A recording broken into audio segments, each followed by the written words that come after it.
Welcome to the Woman's Current. Is the tide turning? I'm Sylvia Beckerman. And I'm Molly Wadzeck. Together we're exploring how women support women across generations, experiences, and perspectives. From baby boomers to millennials and beyond, we're asking, are we lifting each other up? And how do we keep the tide moving forward?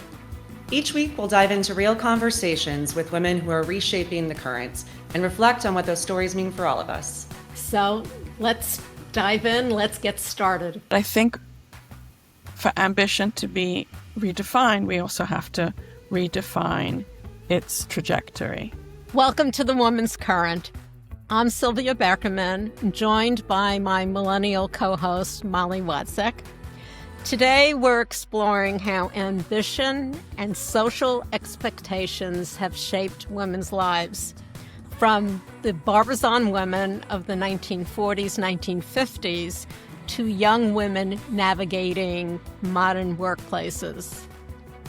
Our guest today, who I've had the pleasure of speaking to before, is writer and historian Paulina Bren. Paulina has chronicled these shifts brilliantly in the Barbizon and her newest work, Women on Wall Street. Let's dive right into the conversation. Paulina, thank you so much for joining us. Thank you for having me. I want to start off by, when you look at women who came through the Barbizon, what did ambition mean and how was it policed? Yeah, so what did ambition mean at that time for the women at the Barbizon who were coming from all over America? It was a hotel in New York on the Upper East Side, but it was a landing spot for women from small town America who precisely had, whether they realized it or not, as a feeling, a sense of ambition. What that meant for many at the time was simply to disrupt the automatic narrative of their lives, meaning that they were expected to follow a certain route.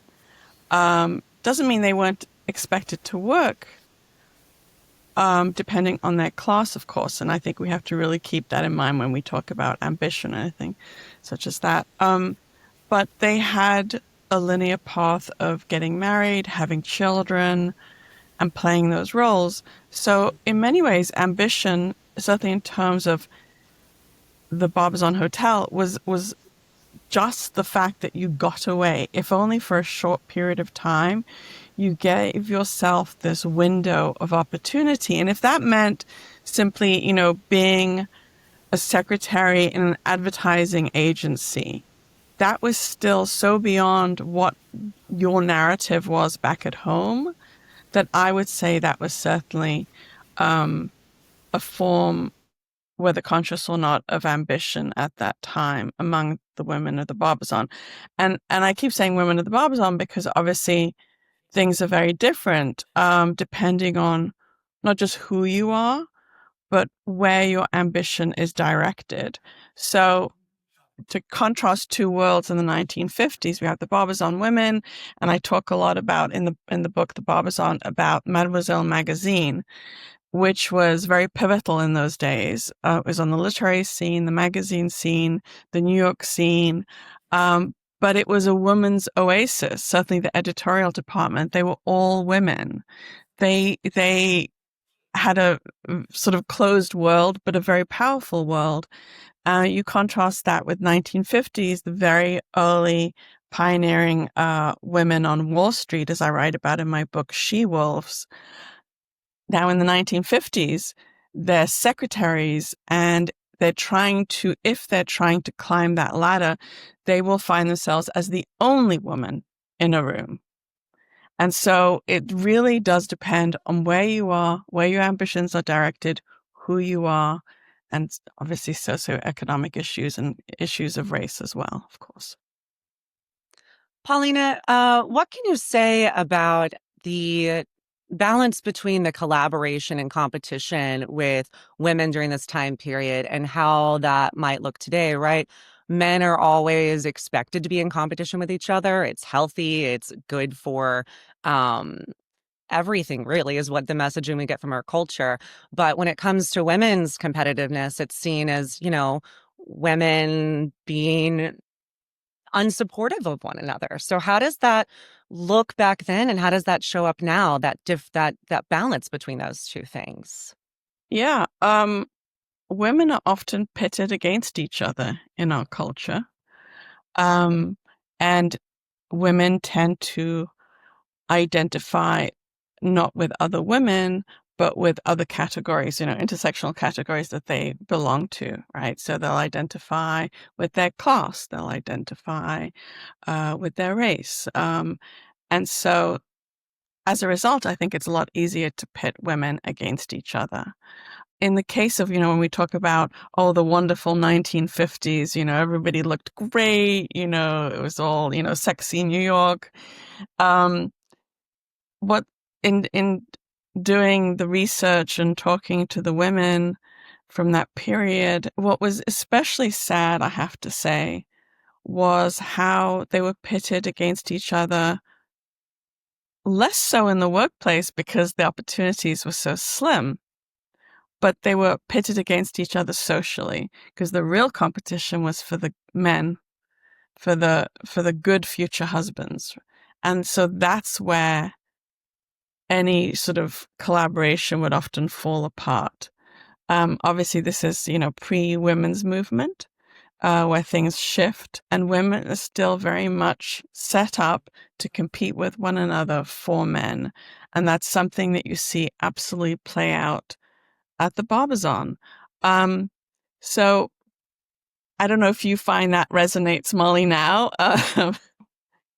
Well, Yeah, I mean, I think it looks a lot different with the modern performance of the branding and social media and influencer culture and the ways that women express that now. But I'm interested, Sylvia, what you thought about that difference between those two things and how that shows up together.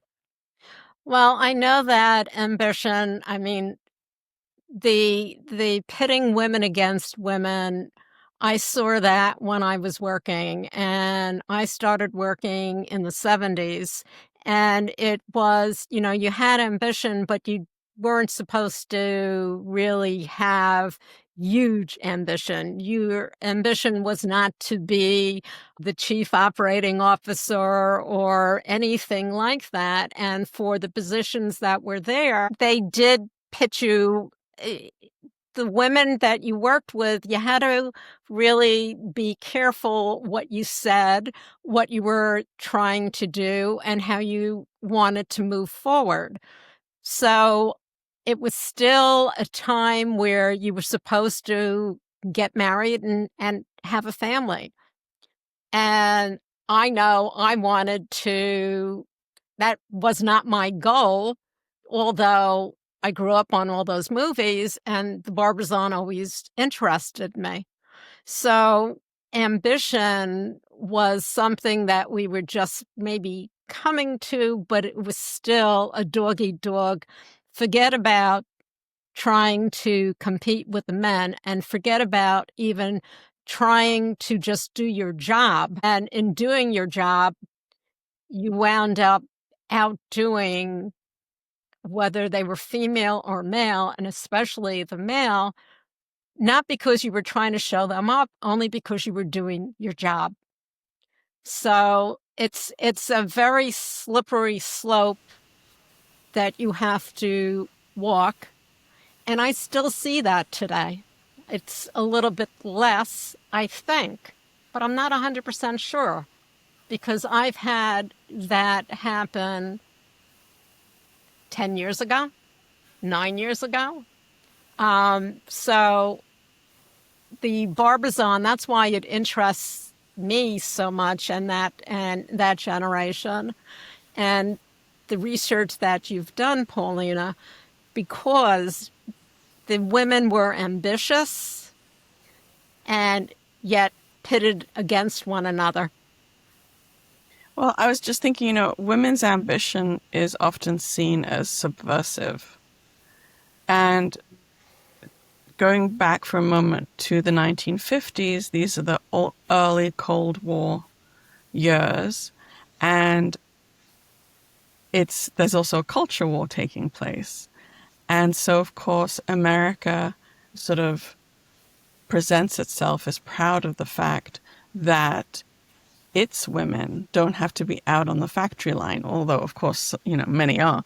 But the ideal is that America is so prosperous after World War II, and in contrast to the Soviet Union, that it can have its women not work, be taken care of, be producing children, and so forth. So ambition is simply subversive. And at that time, I write about this, is seen as anti-communist. Some of those women working at Mademoiselle magazine are sort of targeted as being communist moles because simply they are doing ambition, and ambition is subversive.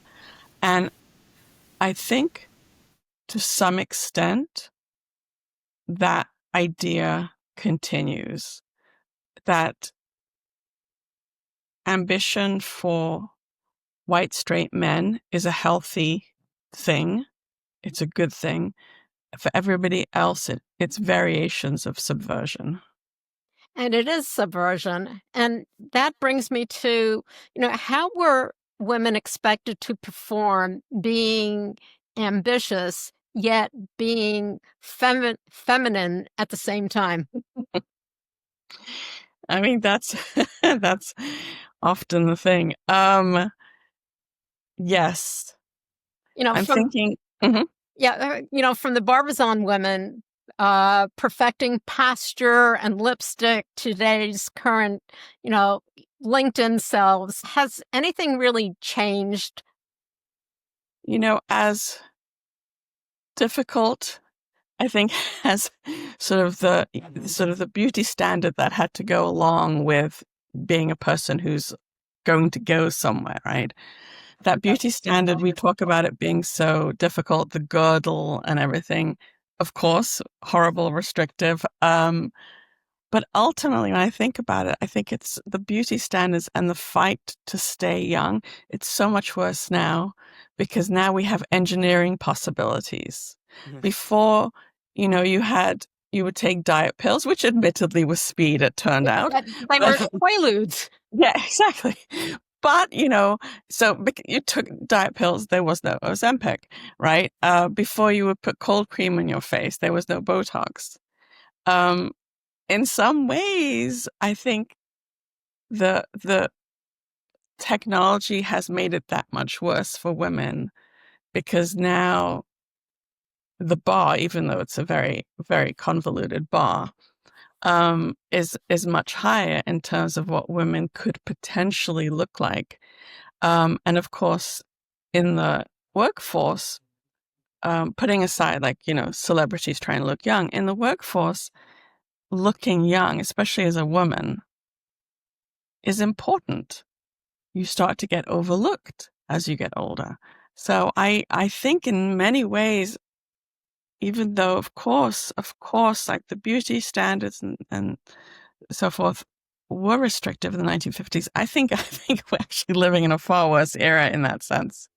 I added that was just the public exposure is now constant and instant, right? Success and failure play out in real time online. So even though women, we have more opportunities to be the creators of the media we are making ourselves objects of, Mm-hmm. it's that instant gratification and it's online forever. I think that the pressure is just different, but I agree. I think it's maybe stronger.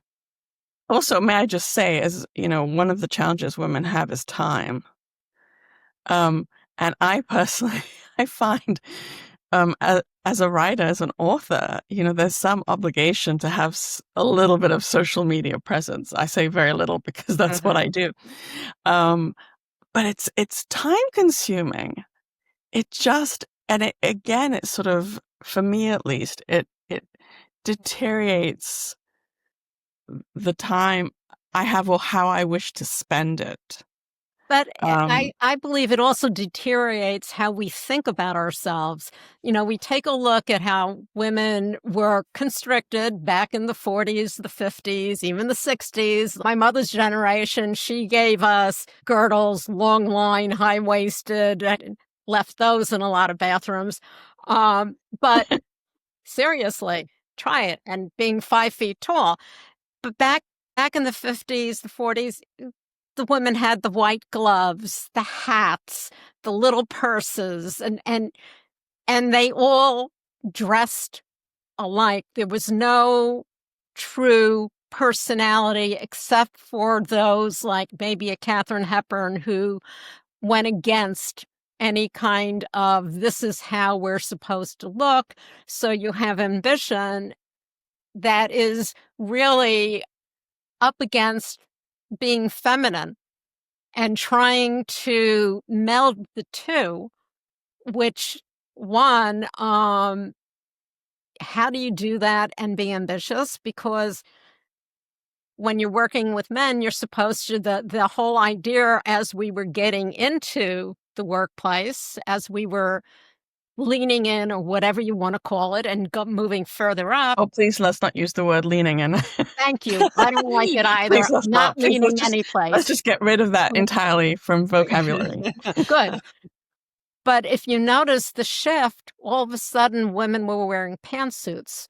They were dressing as their male counterparts because they thought it was the only way to be accepted into the boardroom, any room, other than, here, I need you to go get my coffee, because it was always assumed that's the only reason why a woman was working where they're working.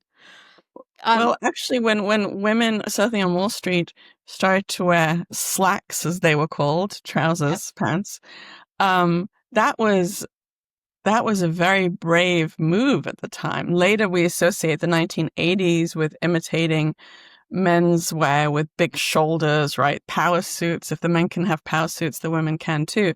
But in the 1970s, it's a daring move. Beth Data, when she, at her firm in the 1970s, arrived with pantsuit on. Literally, she said she walked into the office and people gasped. That's how radical a move it was. And then her boss came down from his floor, and that was also a radical move. And he stood in her doorway so everybody could hear. And he said, "You look great." And it was his way of sort of sanctioning the fact that she'd done a move that could have really hurt her. And so I'd like to say, initially the whole wearing trousers to the office was very different from trying to imitate men. It was about freedom, having the freedom of not having to wear a skirt or a dress. So all of these also, they shift what the meaning of what you're wearing changes throughout the decades. So in the 50s, women were supposed to look like little dolls. Yep. In the 60s, a little iffy. You were not allowed, not that we weren't allowed, but women weren't supposed to wear slacks, trousers, into the city. You dressed to go into the city. Mm-hmm. So we have these different decades of ambition, femininity, and we're up against all of this. Now, so she wears trousers. Her boss says, "You look fantastic." How did they actually break into working in basically a male-dominated business area, you name it? By having incredibly tough skin. I mean, honestly, as I was writing She-Wolves, I was thinking I could not have withstood this. And speaking of sort of being a woman, being a liability, as you well know, Sylvia, I do spend time in my book talking about bathrooms because Wall Street, and this is the case of many also non-Wall Street corporations, just the whole world of business, was built for men. And so when women started to go to the New York Stock Exchange to work there, when they started to go to trading rooms, all sorts of places, Wall Street Journal as well, there were no women's bathrooms. Or they'd be one tiny one, and you'd have to go a couple floors down and through different corridors to get there. And that's a liability if you're trading on a floor and you need to go to the bathroom and you need to take a 10-minute trip there and back to even get there. So the fight to even build bathrooms for women was a very important fight in these spaces. So I'm not sure if that's really what you were getting at, but I think, it really was a liability in some ways, and how you get ahead. I mean, these women said to me, and as I said at the beginning, you're the only woman in the room. So in fact, speaking of going back to idea of collaboration, in the 1950s, the first sort of women's financial organization was Foreign Financial Women's Association, the FWA. And the women, a handful of women on Wall Street put that together. And they said the reason they did one, men, of course, all boys network. They wanted it to be a networking association, but mostly they wanted it because they had nobody to go to lunch with. And so in that sense, the women were trying to find each other, right? And it was very lonely. It was incredibly lonely to be trying to get ahead. But I don't want to, going back to something you said, I don't want to overblow some sort of feel-goody collaboration. And Molly, I'd love for you to address this for your generation, because one of the reasons the women who arrived in the 50s, 60s, 70s were willing to talk to me and spill their secrets was because they felt when the very different kind of women came to Wall Street in the 80s and 90s, they didn't understand how much work the original pioneers had done. They felt unseen. The women who arrived in the 80s and 90s felt these women were incredibly mean to them, unwilling to be mentors, critical, mannish. And I have to say, I sort of experienced the same as a graduate student. I was at that point where a lot of, not there weren't that many women professors, but they had gone through the 1960s. They were second wave feminists, and they were often quite aggressive and difficult with those of us who are now grad students.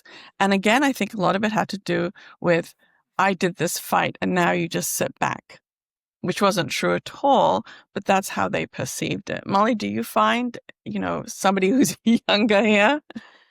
Yeah, that's a really great point. And I think this is why the intergenerational conversations are so important to me, specifically to improve that communication, because to the older generation, sometimes it does look like my generation as a millennial is doing nothing. They think we're focused too much on smaller things, and we don't have an appreciation for how backwards we're going. I think there's a misunderstanding, a misalignment of how these same dynamics play out in a more subtle way, So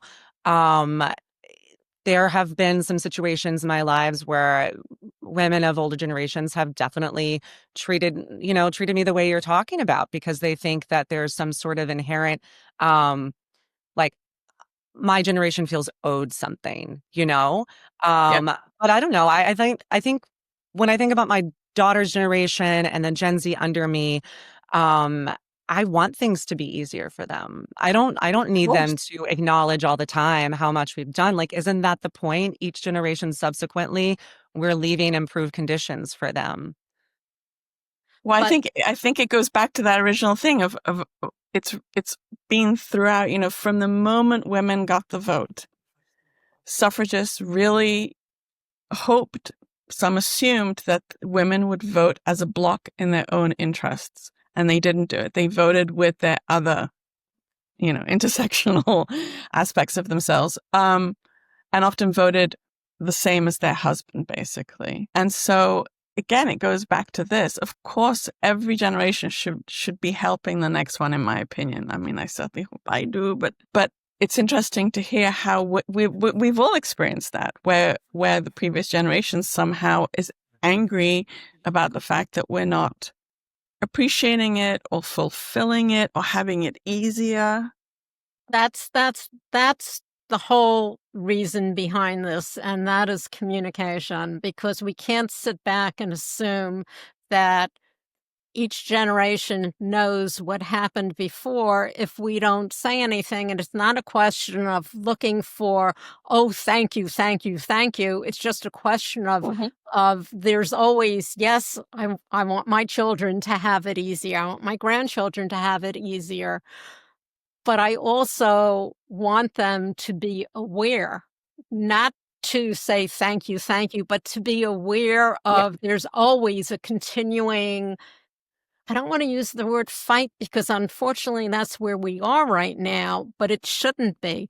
There should always be a continuing growth, and there are always new things that we could do. I know that in the workplace, I've come across not only women, but men where I'm the only one in there, and they don't want to hear anything about, everything they do has to be complicated. And when I don't understand anything, I ask. And when they still give me an answer that makes absolutely no sense, I'll push it all the way back to almost like first grade English. And then I go, aha, so it's really 1 + 1 = 2, not 10 or 20. I know that we're pinned against each other, but I don't know that we need to continue doing that. I think talking to one another is the way we need to do it in communication, and this is what we're doing here. Yeah. This conversation. Yeah, I can't believe some of the things that I've come across, and it's absurd because all you want to do is your job. Here's a question. What's the cost of constantly performing acceptability? Of constantly having to perform in order to be accepted? It's exhausting, I guess.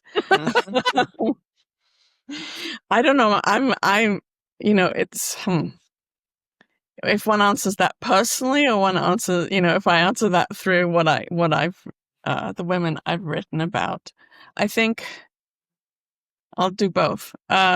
I write about how Sylvia Plath, when she stayed at the Barbizon Hotel in 1953, that was the beginning of her mental health spiral. 10 years later, she'd commit suicide. And right before that, she wrote The Bell Jar, which was a novel about her experience at the Barbizon in 1953.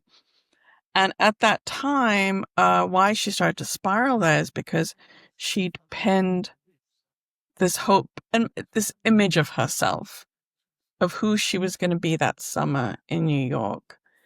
And it didn't pan out as she'd hoped.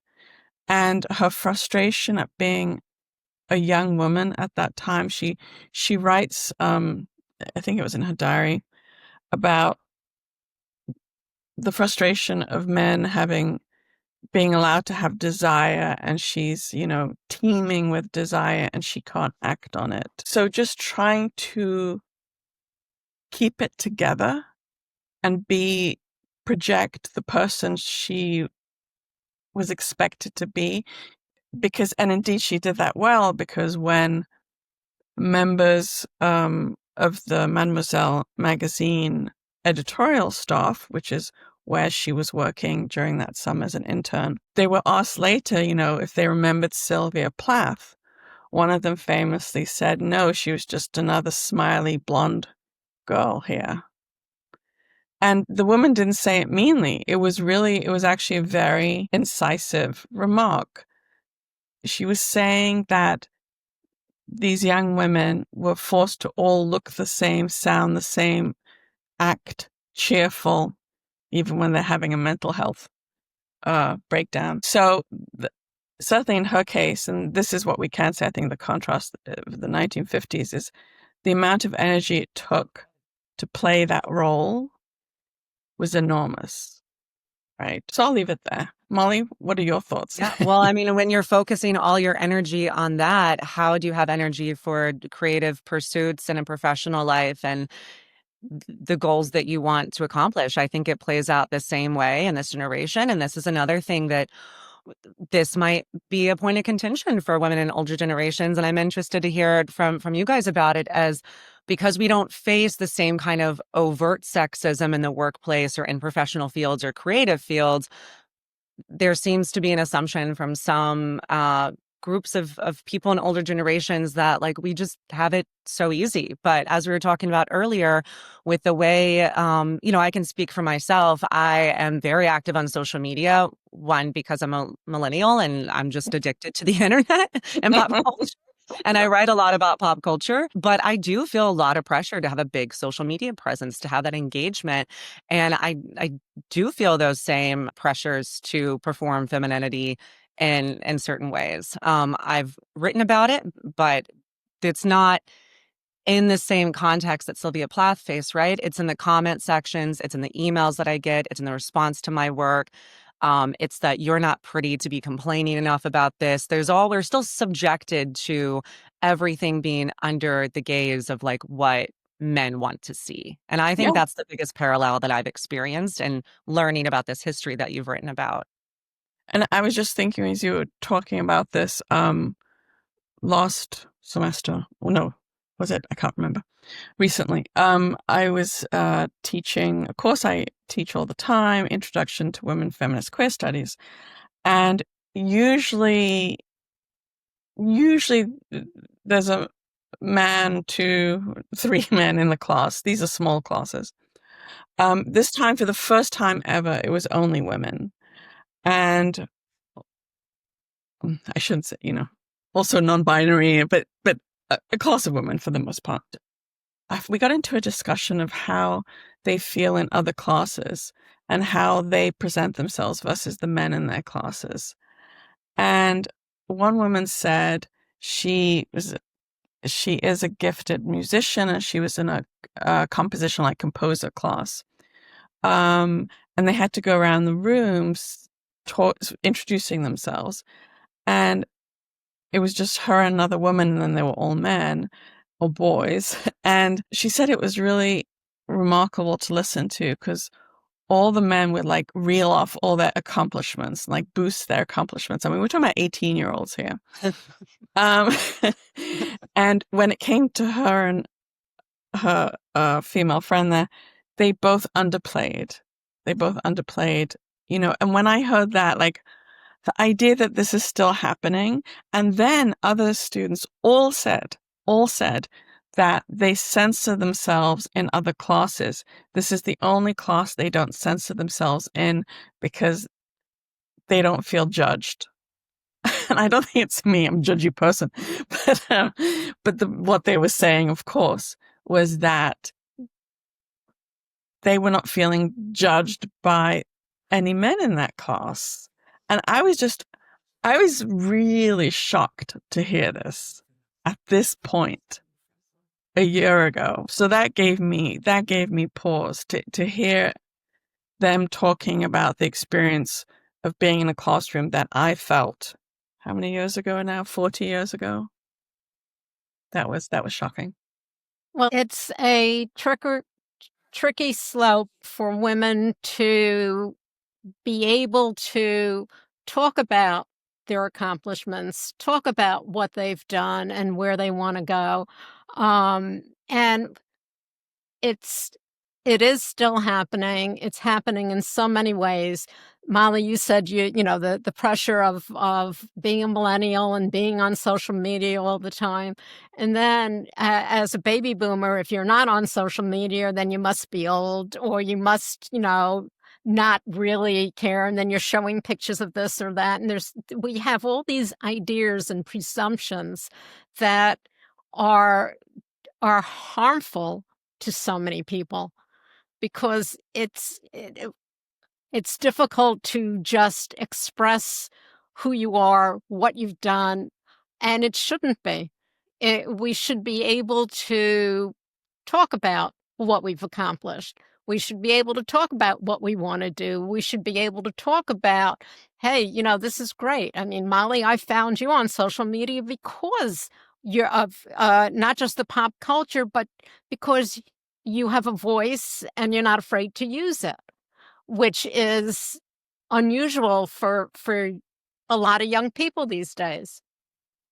Here's a question. Is ambition still defined by male framework?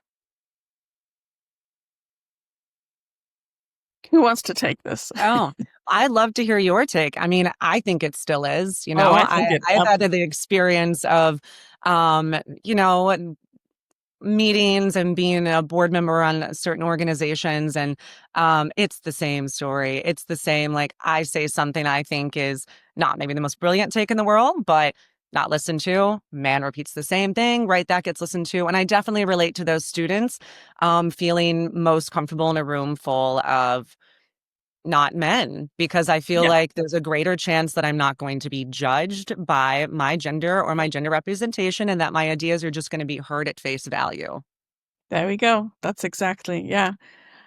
Absolutely. And ambition sort of being defined as a sort of as a male narrative, and they get to intercede and decide what's appropriate, what's not.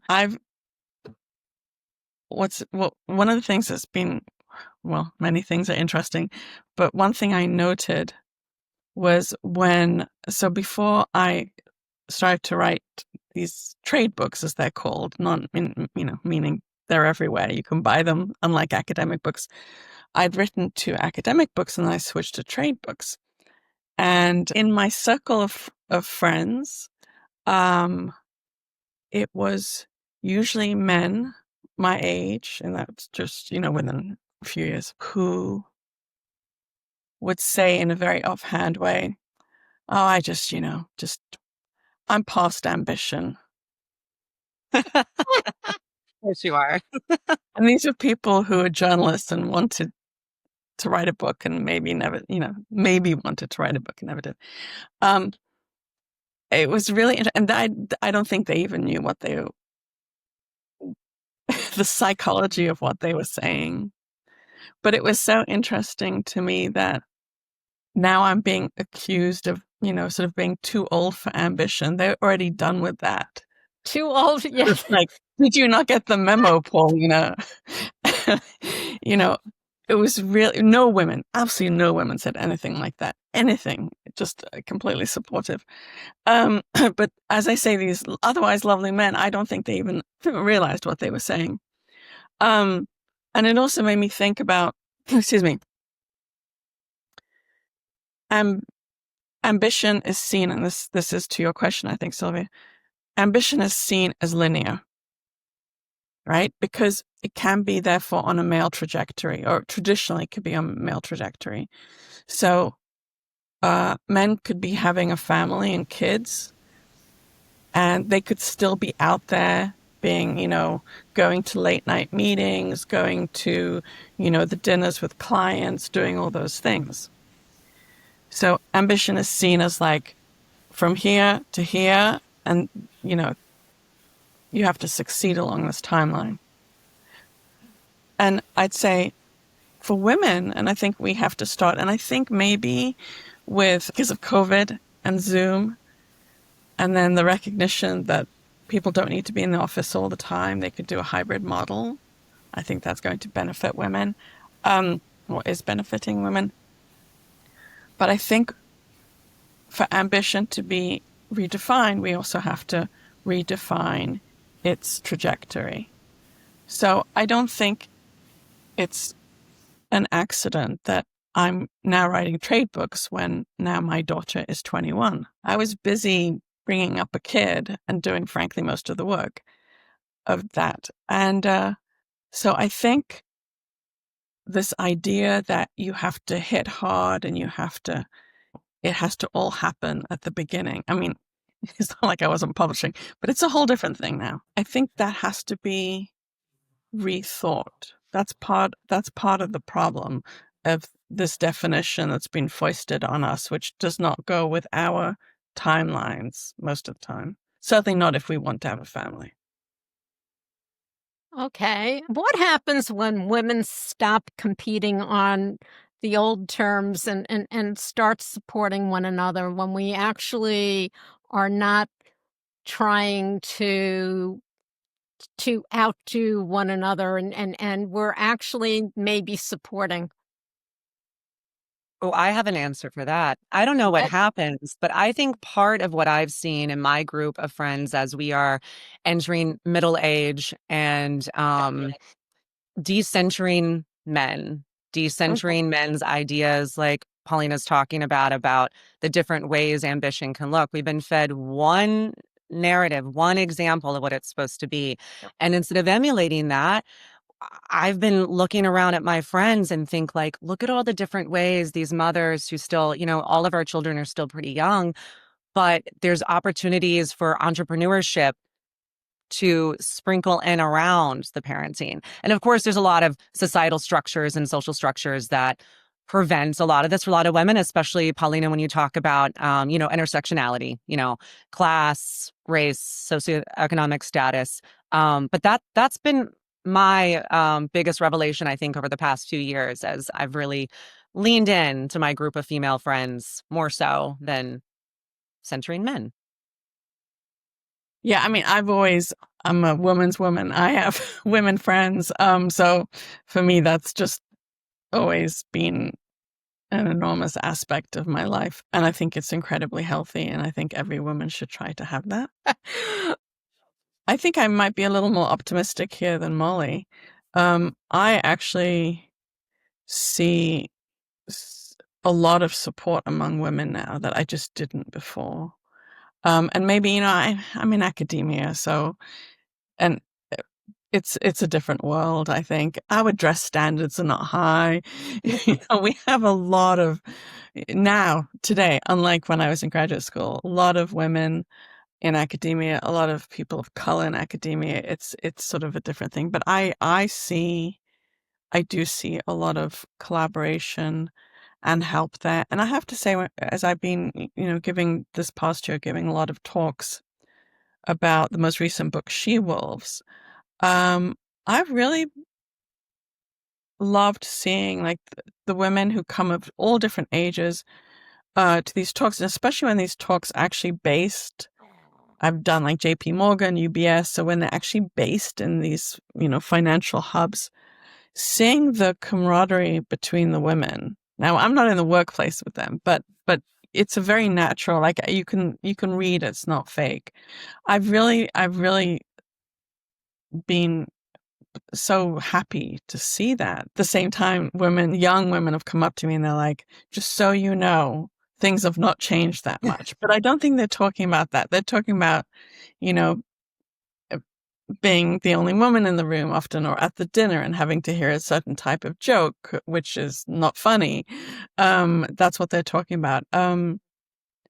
So I actually see that as a positive, where I do see change, and I'm thrilled to see that. And I hope I'm right. Well, here's our last part that I want to kind of have a little bit of reflection on. Considering what you just said, Paulina, so is the tide turning? Are women finally free to define ambition on their own terms?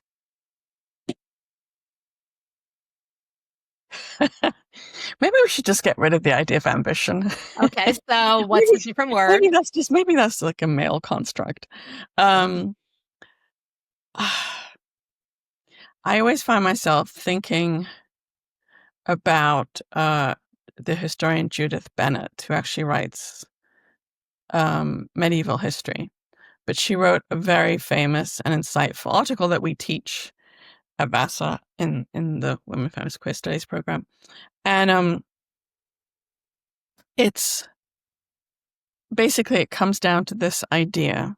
And when she came to Vassar many years ago to speak, she was saying this, she was reinforcing this. She said, when things change for women, patriarchal structures simply adapt to continue. So she gave an example. She said, do you notice how many more women are in academia now, both as professors and students? Well, whenever suddenly some field is allowing women in that wasn't allowing them in before, you have to think about why. And probably the value of that field is starting to decline. And so more women now go to college than men at a time where we're really rethinking. I mean, all the billionaires, they dropped out of college, right? We're really rethinking these conversations, is college worth it, right? And you don't have to buy this theory, but I think it's really interesting. And at the same time, more and more women are professors. Well, who are they? They're adjuncts. They are not tenured or tenure track people. So in other words, and again, we read stories of professors who are adjuncts who are on food stamps to survive and are teaching a ridiculous amount of courses at 5 different universities, colleges. So a field opens up, but it adjusts itself to that opening up to women. And it's not, Judith Bent doesn't write that as a doomsday thing. She writes about it in terms of don't applaud change necessarily. Change does not mean transformation. Try to see where transformation is taking place. That doesn't mean that change is transformation, which I think is such a valuable way of thinking about women's progress or lack thereof. That is so powerful. Listen, I'm quoting it. I will give credit, but I'm using that now. I love that. I love a good. I'll send you the essay. Yeah, thank you. Changing the framework. I was thinking about what you were talking about with Sylvia Plath and desire. So instead of framing ambition, like framing what are, I think of Little Women where she says, women's stories matter. They just do. That's what I keep thinking about when we're talking about this. And so not just, workplace ambition or financial security, which of course are huge components to women's liberation and our success, but also just what are your in general desires for your life? Yes. What do you want your life to look like? And what does that freedom look like now for women comparatively? Exactly. Which is a better word than ambition, because ambition almost goes towards work all the time. And it doesn't, that's not what our total life should be made up of. As you said, Paulina, women friends, it's very important. It's exceedingly one of the most important things for women to have, and to almost make sure that that group of friends is not just one generation, to be able to meld that together. And I didn't do it on purpose. It's just the group of friends, and it took a long time because as a single divorced mom moving to New England, there wasn't anyone who wanted to be your friend. But no joke. Yeah, no, I can imagine. I used to laugh that for 8 years, I knew more people in the Jewish cemetery in New Haven than I did alive. And it was true. But to have friends and be able to communicate and talk to one another, and desire is such a more important word, because we think of ambition as work, whereas our desires and our passions might at some point turn into work, but they also might turn into some fun things you might do, some things that you might talk to your children about. It opens up such a larger field. And, maybe it's just a question of lifting each other up. So, ladies, I want to thank you. This has been fantastic. Paulina, I ask everyone, where can people find out more information about you? Oh, you can go to paulinabren.com or just go to a bookstore and buy one of my books. What would you like to, in parting, what would you like to tell younger women or even older women? What would you like to leave us with today?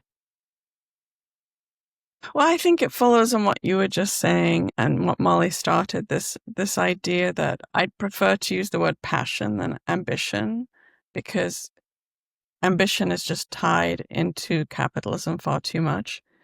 And in fact, I asked my 21-year-old last night about her take on ambition. And she said it's interesting that now, at least where she is, I won't say where she is, in college, women's ambition, if they want to go to a startup into finance, is applauded because that's seen as legitimate ambition, that you want to make money. I mean, ambition has become so tied into capitalism and, or our, uber capitalism. But if you have ambition / passion in a field that doesn't make money, potentially a lot of money, then it is denigrated. Yes, it is. So I'd say, going back to this idea of maybe we should switch out the word ambition for passion. And then I wish I'd kind of known this when I was younger, is that you just have to be willing to risk things and say yes to everything and just, fumble, but keep fumbling. And and I think that takes self-confidence. I think it's often an issue for young women to do that. But I think that's why it should be passion rather than ambition.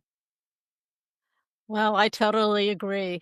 Paulina, again, thank you so much for being here with us today. This has been great. And we'll continue the conversation. Great. Thank you so much, everybody. That's it for this episode of The Women's Current, Is the Tide Turning? If this conversation sparks something in you, we want to hear from you. What's this week's current moment? Tell us on Instagram @TheWomen'sCurrent. Share it with a friend. And don't forget to follow and subscribe wherever you listen to podcasts and on YouTube.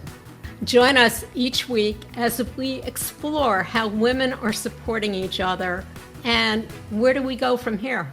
Until next time, I'm Molly Wadzeck. And I'm Sylvia Beckerman. Thanks for listening. This has been a Life of Prey production.